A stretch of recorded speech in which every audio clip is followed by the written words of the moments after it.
What's not working for you on creative? Yeah, I mean, our stuff that we used to run on Facebook completely flopped, and we never made that mistake again. Yeah. Like, I've never seen $8 cost per click in my life.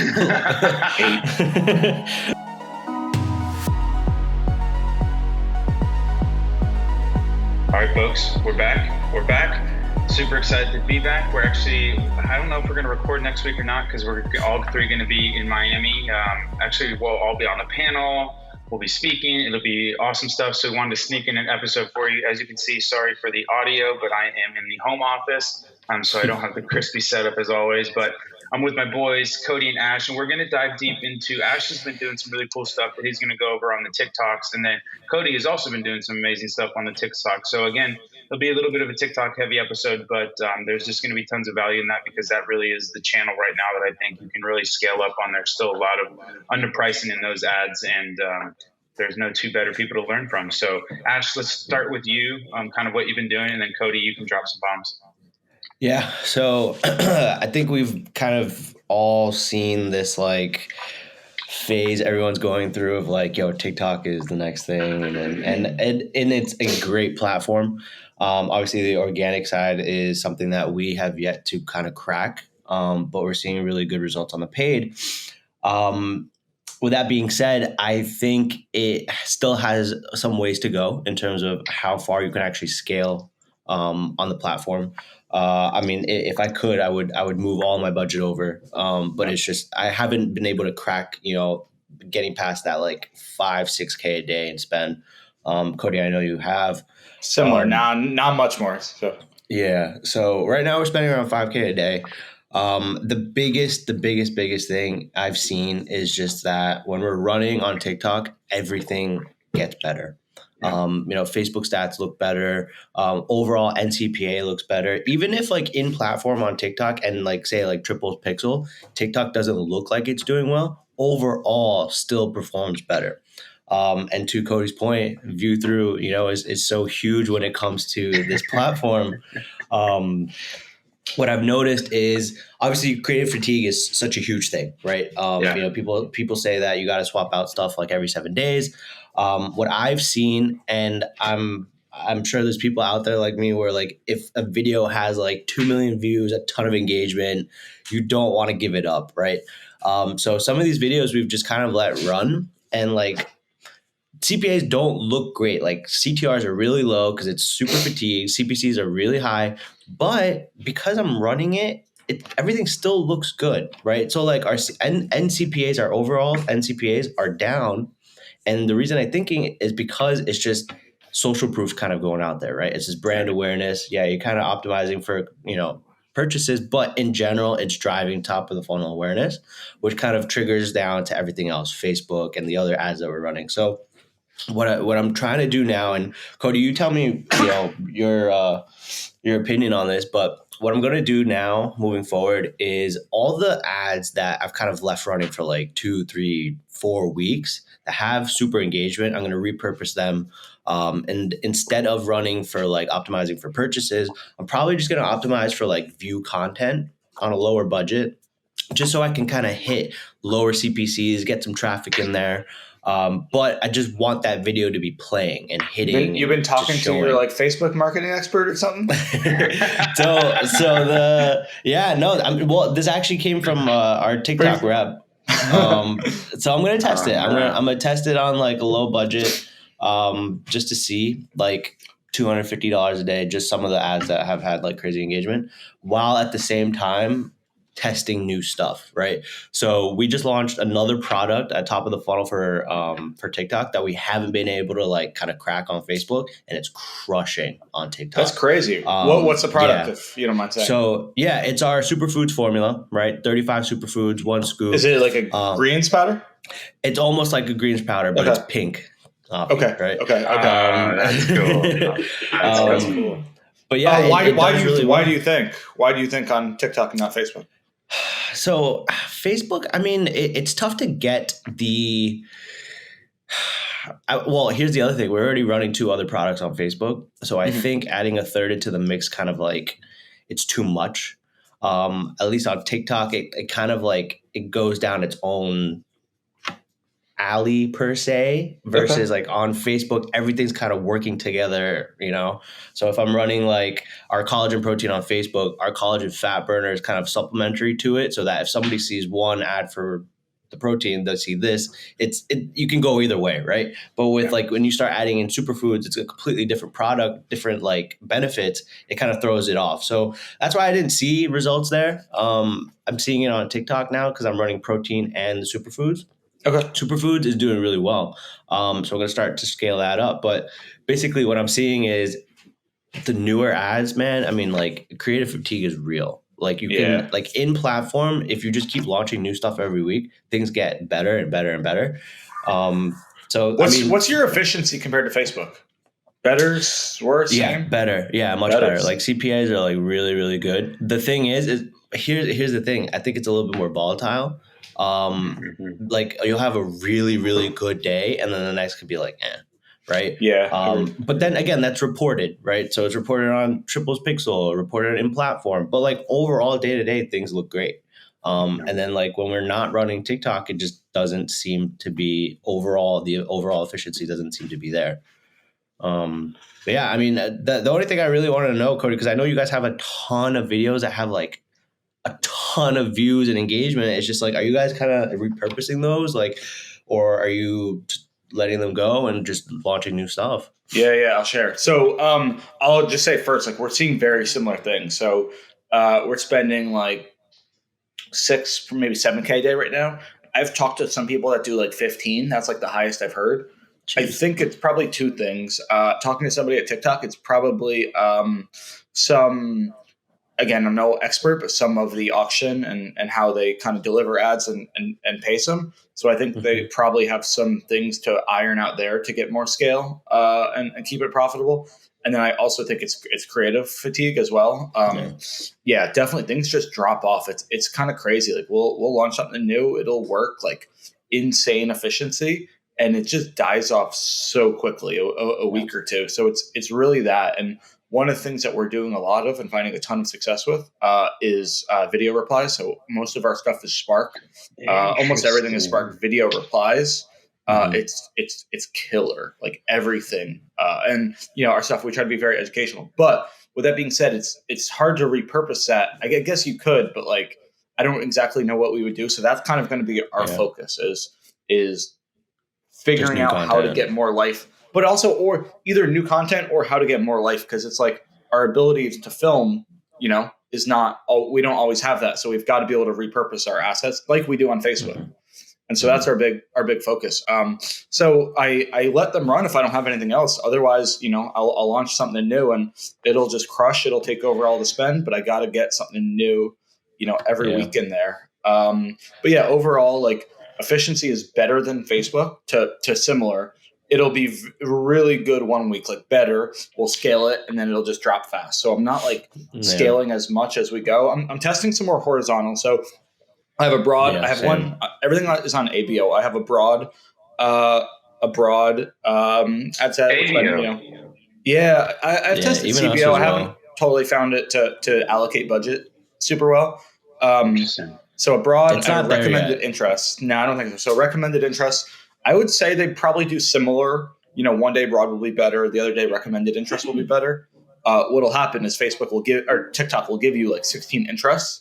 Don't even look at them. They're like really, some would make sense. They make no sense. Some is like lawn care. I'm like, whatever. Like, just I'm testing hashtag targeting. We're running stuff for a foundation.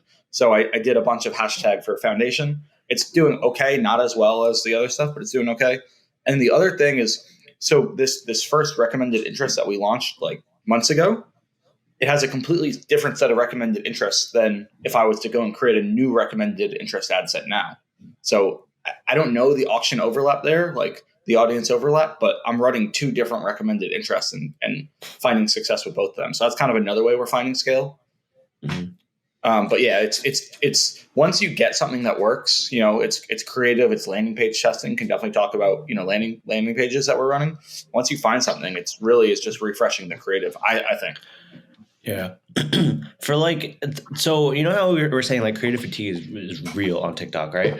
Are you scaling horizontally with the same creatives?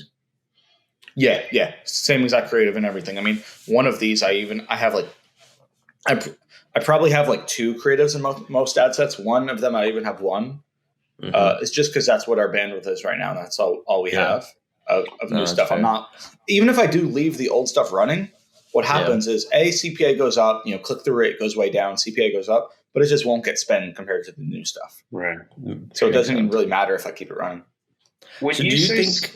Sorry, go ahead, Rob. When you say scaling horizontally, can you explain that for the kids like asking for a friend? Yeah, of course.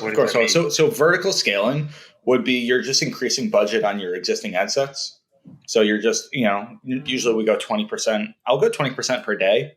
But usually, it would be probably multiple times a day or just one? Nah, just once. I just do one, and you can go 20% every few days to be a little bit safer, but it depends how you want to go about it. But then because of that, right? Let's say you got something that was crushing and you wanted to double your budget. You would have to do horizontal scaling, which is where you're increasing your budget by doing different ad sets, different campaigns, different audiences. That way you're able to find kind of scale differently, because what you don't want to do, what most people don't have success with, is like, let's say you're spending $500 a day on an ad set and it's crushing it and you want to spend 5K. You can try to duplicate that, but every time you launch a new ad set, you're entering the auction differently, and it's like there's no guarantee of success. So that's not exactly what I mean, but it's more of like, all right, we found this audience works, this ad works. Let me find $1,000 a day going to a different audience, and like that's how we're going to increase our budget. And I think if you're doing it correctly, you're doing what Zach Stuck talked about on the one episode, where it's like you're horizontally scaling by different angles. And you're really doing like different angles. We're not doing that. Ours is like all the same creative. But I think that could be another way to find scale that maybe we should test, is if different products are different angles and different campaigns. Because if your creative is the targeting, you should be reaching a different pocket of people with those.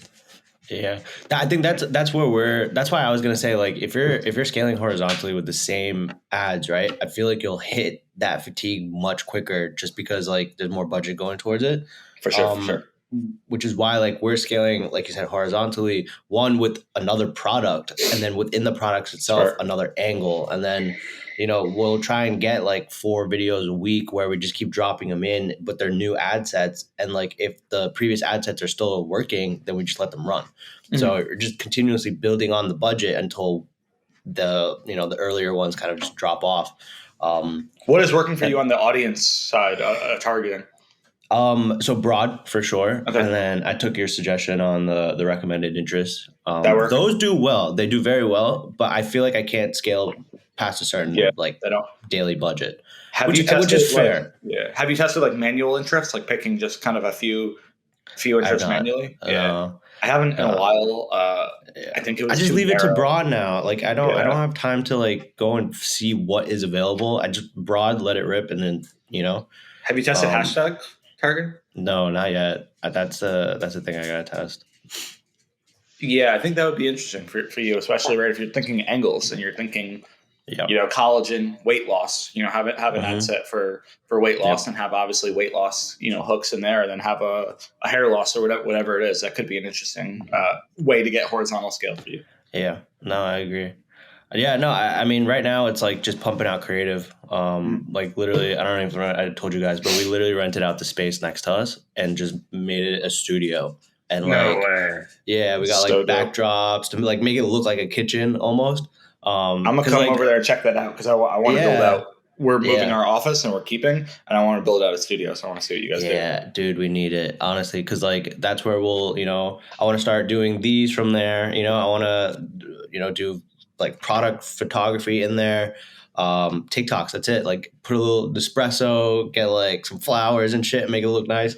But this way we can pump out creative in the day rather than like have the girls go home and like film in the morning, film at night, this and that. So at least what's working from a creative standpoint? Like what are the, you don't have to give away too much, but what are you seeing?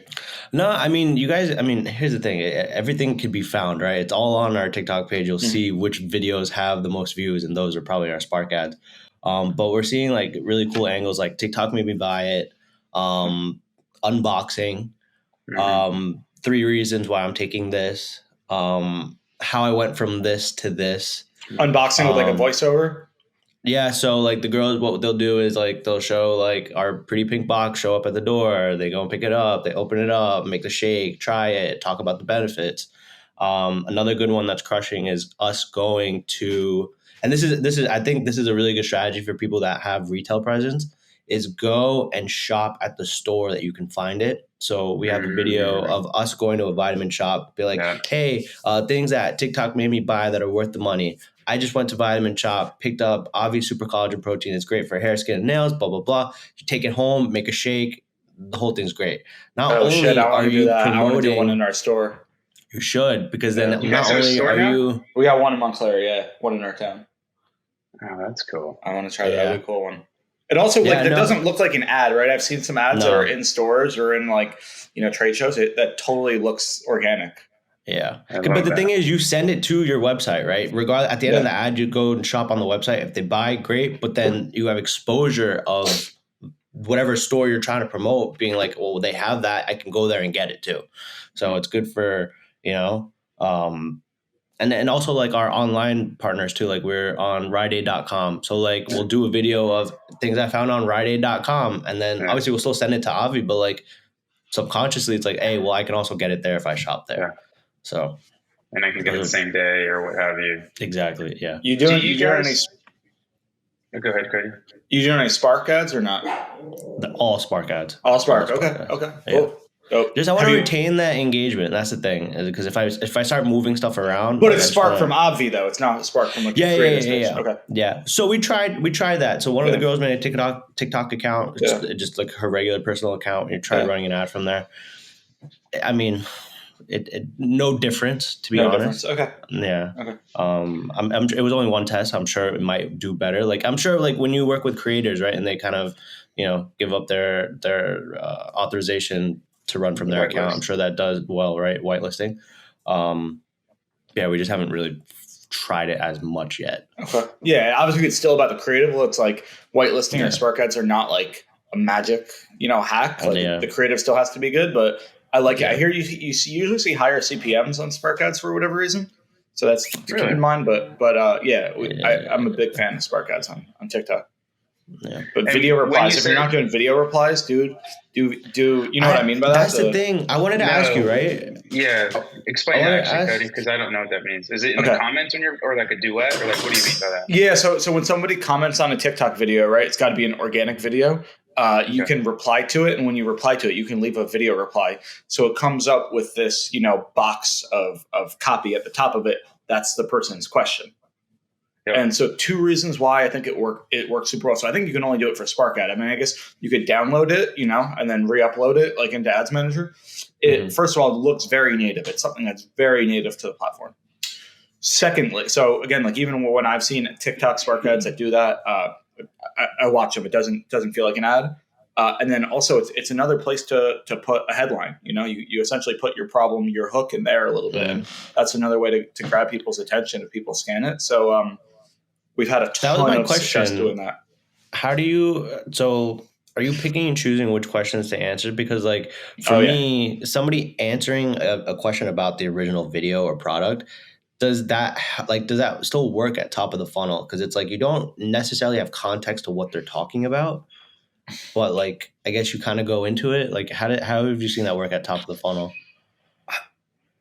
I've been a little surprised, but some of our middle funnel stuff has worked really well. Like some stuff you would call middle funnel has worked really, really, really well. Obviously, we have a well-known founder and decently well-known brand. I also think beauty is a very aware audience. People are very aware of it, right? So, like if I put the headline in there, like how help me find my foundation shade, right? If somebody's in the market for a foundation, they'll see that. Like you don't have to be very problem sense. Kind of.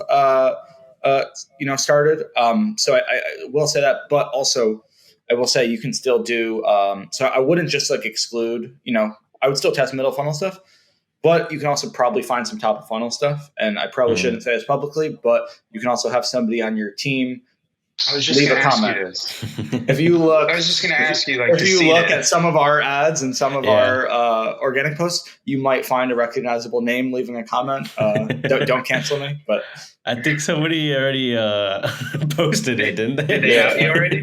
I was going to ask that though, because there was a big story on a gal that made a song from a comment on TikTok, and then she ended up blowing up. She ended up getting a deal with like Spotify and a record deal, blah, blah, blah. Then it comes to find out that the comment was seeded by her manager. Wow. And like, it's fair crazy. play. It is what it is. It was you have to do what you gotta do. A breakup song about ABCs or something. I can't remember. The song's actually really, really catchy. But it was basically in this vein. And the comment was a reply, or the video reply was to a comment that her manager had actually seeded in there, and then it was the springboard to her career, and now she's like a successful artist. So no shame in the game, baby. I got no shame. Yeah, I mean that's what I would do. Set use somebody's or create your own and test 5 different. Have that be your hook. And test 5 different, kind of concepts there, and test some top, test some middle, crushing it. What's not working for you on creative? I got a few things that are not working. I'd love to hear. What has anything flopped? Yeah, I mean, our stuff that we used to run on Facebook completely flopped, and we never made that mistake again. Yeah. Like I've never seen $8 cost per click in my life. Like it was horrendous. So did you run an image as a video, like one of those things? Yeah, it was like but it was the girls, but it was like super polished, like edited effects, this and that, and it was like, nah, that's not it.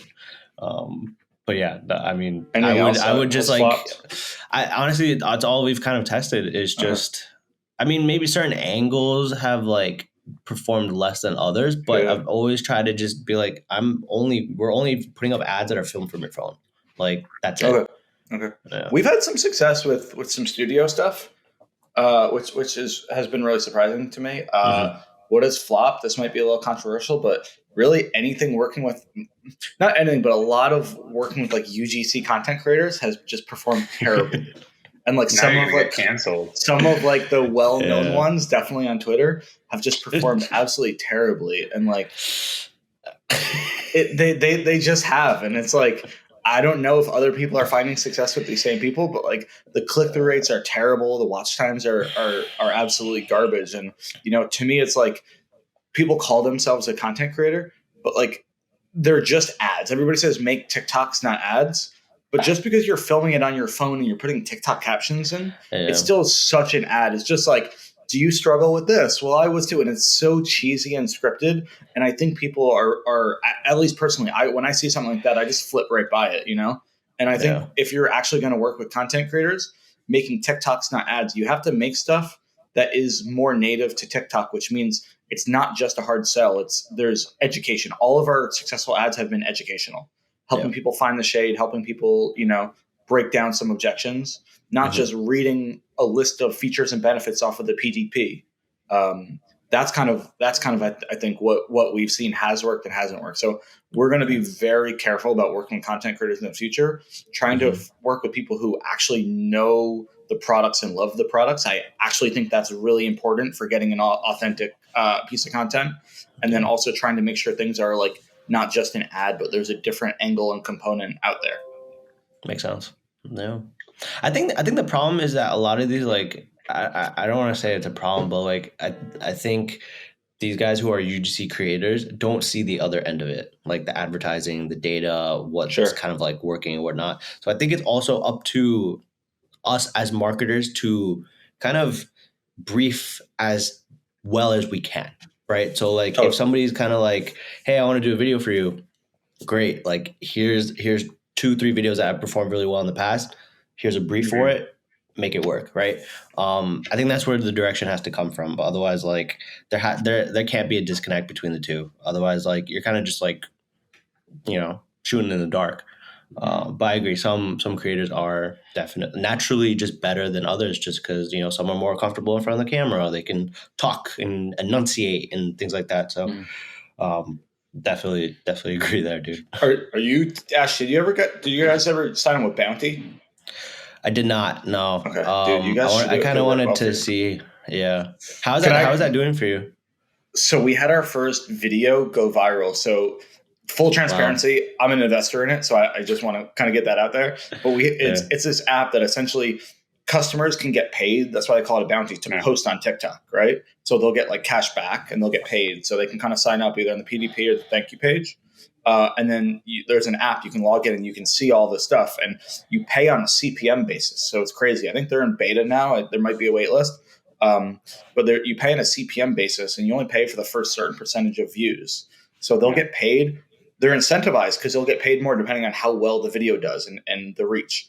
And we had a few that were doing okay that got several thousand views, and we had one the other day that I think got like 300 to 400K views, which is crazy. And I think it probably cost us like $100 or something. And it's crazy. So it's really cool because just from an organic side, it's like, instead of paying, $5,000 for, video view ads or doing, hundreds of thousands for TV and stuff like that, you can get a ton of brand awareness and have it be a lot more authentic, saying, hey, look, we'll pay $5K this month for bounties, and let our customers just go out there and talk about how much they love the product. So I think that's been really cool. Again, it's much more of like a brand awareness thing. But the other thing that's really cool is then right in the app, and we just started testing this, you can request the Spark post.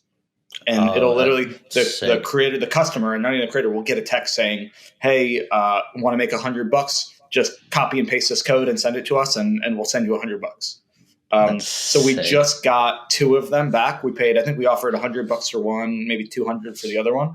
And we're going to test it. We're going to test it one of these viral ones. And the hooks aren't great. This is what I was meeting with our team about the other day. Right now, the content, these aren't trained content creators. So they do what everybody does, right? They're like, hey guys, I want to come up here and talk to you about this, how everyone makes content when they don't know. So Bounty's going to work with them to kind of give them, more feedback and give them briefs on some examples of what to do, specifically around hooks. Can you give people briefs, or at least like? I think so. They're all kind of working through it, obviously, because it's in beta. But I think you'll be able to give them briefs. Is kind of what they're planning. That way, again, like these are not ads, these are organic posts that then you can run a Spark, which theoretically could do well. So I'm going to test this one, even though it doesn't have a good hook, right? You would still think you need a great hook to go viral organically, and this one went viral. So I'm going to test it, and you never know. Was that person like? Did she have like a good follower base, or no? I mean, she's got like 10K now, but probably had 5K before. So her first few videos might have had 2,000 views, 3,000. But it's really cool because even in the comments, she's like going to war for us, and she's saying this was not an ad. Like, I bought this. Like, it's actually UGC, where like all of the UGC that people are doing and selling is not UGC.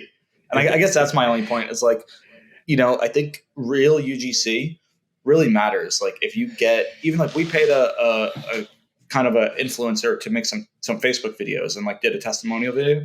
And I thought it was a terrible hook. I was not confident to test it, and it crushed it. It had our best thumb stop, our best watch time, some really good scale.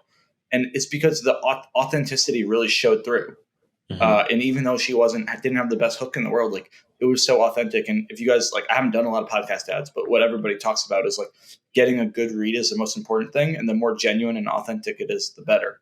And I think that's a problem with all this paid for, UGC is like, it's just so scripted and it doesn't feel authentic. And I think that's what's missing. So can I ask you a question? Outside of the authenticity, how much does the production value matter?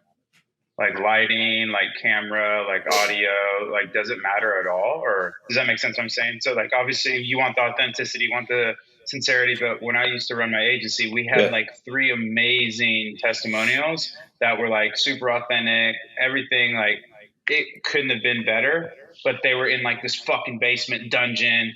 There was a kid crying in the background. Like there was just all these like things that it's like nails on a chalkboard listening to that. So does that at all matter, or is there just kind of like a minimum threshold, or kind of give me some color there? I think so. One thing I was told a while ago is that people will forgive bad video, but not bad audio. Yeah. So I think that's one thing that's important. But it can't be shit, right? It's got to look. You're still representing your brand. I know it's not, it's direct response and it's not brand, but it's still, people aren't going to want to watch the video, or they're not going to. If it's really so sketchy, they're not going to be confident in making a purchase from you guys. So I do think it matters. But again, like any creator or even somebody posting should know enough lighting and be able to do it with an iPhone. But it can't be shit. Got it. Makes sense. Yeah, Ash, you should try Bounty. I think that would be great for you, so even organically.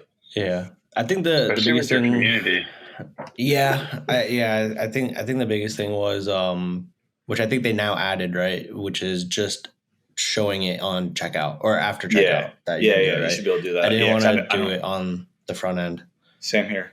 Yeah. But yeah. Ash, are you testing any kind of like bundle pages now that you have, like the greens powder and the collagen and then the protein bars, and like you have like a really nice symbiotic set of products, right? Where it's not like these are these disparate things that's like, oh, hey, buy this, buy that. It's like, dude, this all kind of aligns with like a health, great taste, right? cool branding, like all these things. Like it really makes sense where you start to change the economics where, you know, your AOV goes from 60 to 100 or something. That's literally transformative where your budgets go crazy. Like everything gets crazy, right?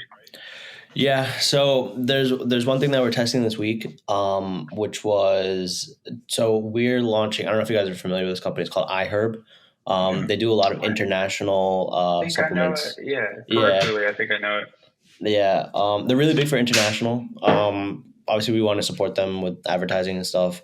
But it got me thinking, because like on their website, it would be like things I got on iHerb or even like Rite Aid, right? We might do this for Rite Aid too. Things I got on Rite Aid and like ordering a bunch of stuff. So not just the collagen, it'd be like the pinks, the burn, the collagen, and to your point, buying everything and then showcasing like, this is what I got. Here's my haul from Rite Aid. This does this, this does this, this does this. Figuring out what that like journey looks like, I don't know. Like that's the problem, right? Because right now everything's product focused, or everything goes to a product focused landing page. Yeah. We do have a build a bundle page on our website where it's like it breaks down by category of the products, and you can just add 3 items, you get 20% off. So that could be one route. The other one may be just sending to the homepage, or sending to a quiz, you know? But that is something that we want to test. It's not something that we've done on Facebook very well, because it's like, as soon as you get very specific to what you're talking about, Facebook does better. It's hard. I agree. We've seen the same. Yeah. It's doable, but I think it's more difficult. It's, you know, I think if you speak to a specific problem and a specific product, it's a lot easier. Yeah. But obviously, like to Robert's point, like you can get the AOV a lot higher if it's, you know, you're fine. Have you tried, like, what have you seen work for like landing pages for something like that? Because I would love to try. So our best landing page. So what we have found is that we can send Facebook traffic to a PDP, even on top of funnel, and people will get multiple products. So solid AOV, you know, TikTok. For whatever reason, again, my theory is people just want to bounce and get right back to TikTok, right? They'll if they buy, they'll buy that one product. AOV is just like super low. Yeah. So that's why we've tested landing pages, listicles. So now all of our stuff goes to a listicle, like a 5 reasons why. So we'll do them for each product that we're running. And then we tested that. So we tested same exact stuff going to a PDP, going to a listicle that leads to the PDP, and a listicle that leads to the quiz. Right. And what we found a few things. First of all, on the PDP, we put, and I posted this on Twitter, I know you saw it, the take the quiz, find your shade. Yeah. That crushed it. We get so many more emails. I haven't, tested the conversion rate of the actual PDP, but we get I have so data many, on that. I'm curious, honestly. But so that crushed it. And then just in terms of collecting emails, which is great, top of funnel on TikTok. And then there was a slight difference, but that too, it's 0-party data, so you can further segment the journey. Exactly, yeah. And then sending awesome. Listicle to quiz performed best, highest conversion rate, and AOV was significantly higher than sending to a PDP. So I do. But you're talking about one product in the listicle? Right now, that's what we're running, but we have also run a more generic brand listicle that we would run. It would just be like 5 reasons why, whatever, you're going to love this new clean beauty line. And it would be like that. And then it would lead about to the brand. A quiz that was more of like a routine finder kind of stuff like that. So instead of a shade finder for one product, we would recommend multiple products. So there is a way for you guys to do that, Ash. Then it's not as you're ad, your landing page is not as problem focused, which is a little bit more general, which might not convert as well. But then in the quiz, when you ask them their problems and stuff like that, then it'll spit out a recommended bundle with a little discount based on exactly what, the problem they told you is. Hey, here's all of the stuff we recommend if you are trying to lose weight. Yeah. Now you got me thinking, man. Yeah, that's interesting. I think that's a little in depth for me. I would just try a listicle to a pre-built bundle. And you have to buy the listicle and be like, hey, here's the bundle. Because I love where you're going with it, Cody. I think that's simpler. Really that would also be like a minimum viable product way to think of it. Well, because that's the problem with bundle builders. There's a lot of cognitive load. Like if I don't know what I want anyways, then how in the hell am I going to pick this and then that? Well, and that's what the quiz is great. 15 decisions. Yeah, that's what I'm saying. The quiz is great, but then that's an extra step. Whereas I can just get you on social proof, have you eat up the listicle of the 5 reasons why, and then boom, by the way, here's the solution to the problem that I just, reinstated with this social proof of how it's been solved. The quiz thing is brilliant. Don't get me wrong, but for you, I think it could be really interesting because you have so many cool, again, symbiotic products. That's like, here's a pre-built bundle, boom, go here, and then like you can get into flavor profiles, but the flavor profiles I think are iterative, right? Where you just give them the best flavors together, like the best selling flavors, and then for whatever reason, if they do want to get new ones, but a lot of times they're going to like that flavor, and then worst case they come back and change and try a new flavor. But the best selling flavors are usually the best selling flavors for a reason. Exactly. And the things I'll probably try is what you said, quiz for sure, and then I'm going to try the bundle builder. You're probably right that there's too much on there where it probably won't work, but then just going straight to like the preset bundle with like a landing page kind of like underneath explaining everything else. So I think those I'll check in with you guys after. So you should run all 3 so I can prove Cody wrong. Show them up. Well, I would love that. Yeah. No, the reason why I think a quiz can work, not has to, is you're right because of the cognitive load. No, but the bundle can, again, the quiz isn't the only way to reduce cognitive load. A bundle builder can do it because what's going to happen is on TikTok they're not going to go and check out other products and be like, oh, I came here for this collagen. What else can I get? Which I bet they do that on Facebook a little bit. But on TikTok, they're not going to do it. They're going to take that one. So you have to do whatever the work they saw in the video is what they want. That's what they're going for. Yeah. Because you have to do the work for them. Because on TikTok, when they're browsing, all of the work is being done for them. They're not even choosing who to follow. It's just shown for them. And there's a swiping.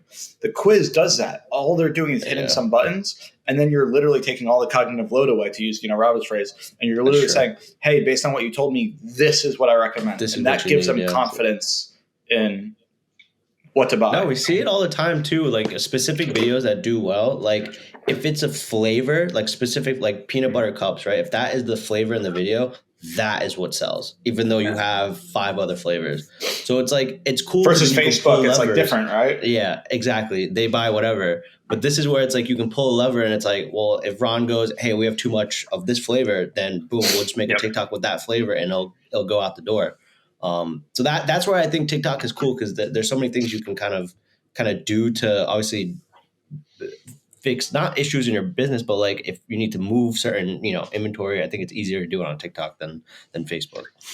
Okay, here's the big brain move: have somebody seed the comment with what's your favorite bundle or something like that. You do the video reply to that comment, and then you run that to the pre-built bundle page listicle. Done deal. Give me 2 weeks. Give me 2 weeks, and we'll show the results on that. Ash, what were you saying about? Go ahead, Cody. Well, one question. You said you had some data on the conversion rate of quiz on PDP? Yeah. Hold on. What do you got? Pull it up. Okay, so this has only been running for I think 4 days now. Typically, so we're running on Google Optimize. Basically, just some pretext. We added something to our product page, like right above the price, right by the title. It's like, not sure if this is right for you, right? The most common question we get is, well, there's so many products. What do I get? Obviously, if you're coming outside of like landing pages where it's so focused on one, you come to the website, you go to a product page, and it's like, well, is this really for me? So we did an A/B test of showing the quiz versus not. Again, only been 4 days. Typically, we want to get at least 10,000 sessions per variant to like really make a decision. Right now, it's at 5,000. The revenue per session with the quiz is up 13%. Oh, conversion rate is up 8%. Oh, wow.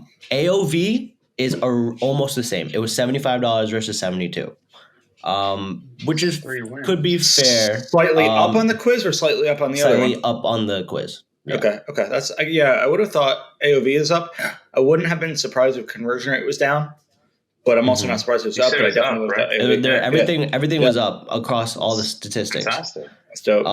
But and then here's your the thing. cost per email sign up. So I haven't dove into that yet. I'll have to crushes it for us. Yeah. Like we have to build out those flows too. Emails. Yeah, no, totally. No, we got to build those out too. We're getting a ton. That's the problem, because now here's where I'm like also trying to be like, okay, now let me read the data on the quiz, right?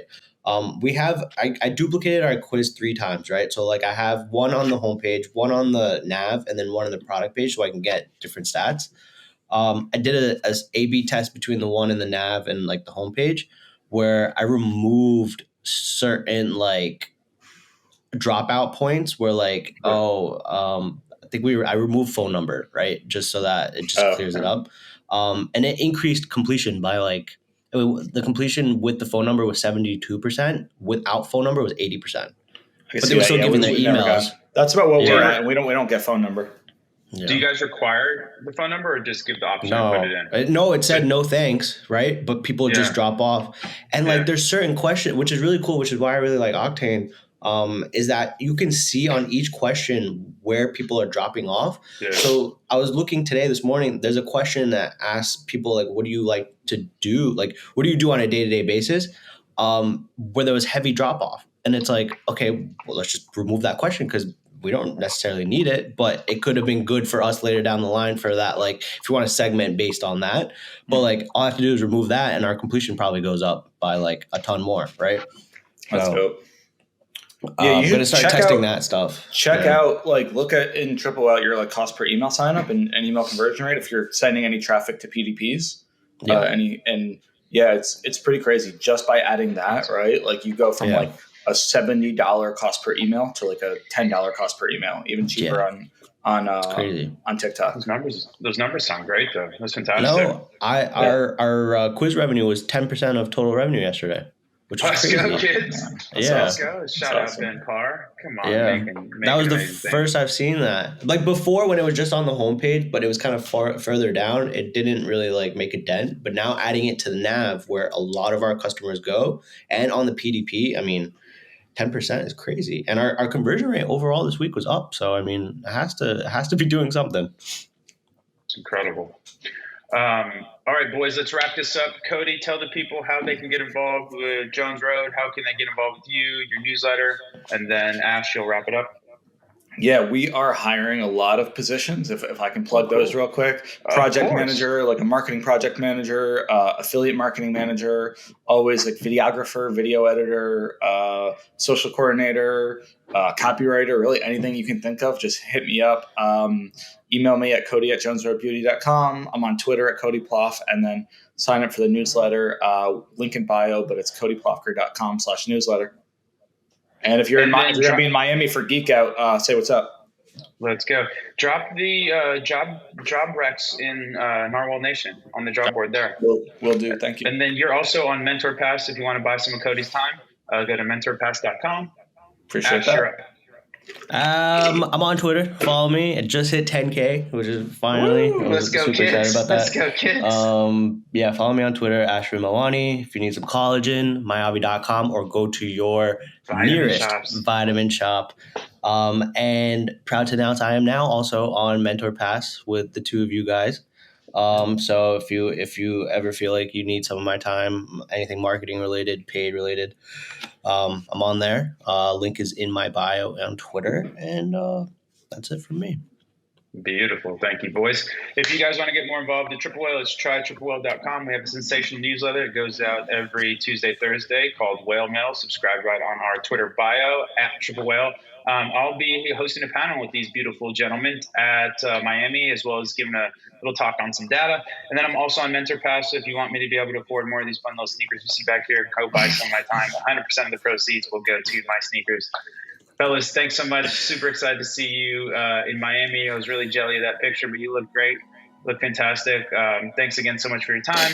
And then if you want to tell a friend about ad spend, have more people subscribe, support the podcast. We love you all. Cody, Ash, thank you, my friends. We'll see you guys soon. Take care, guys. Peace.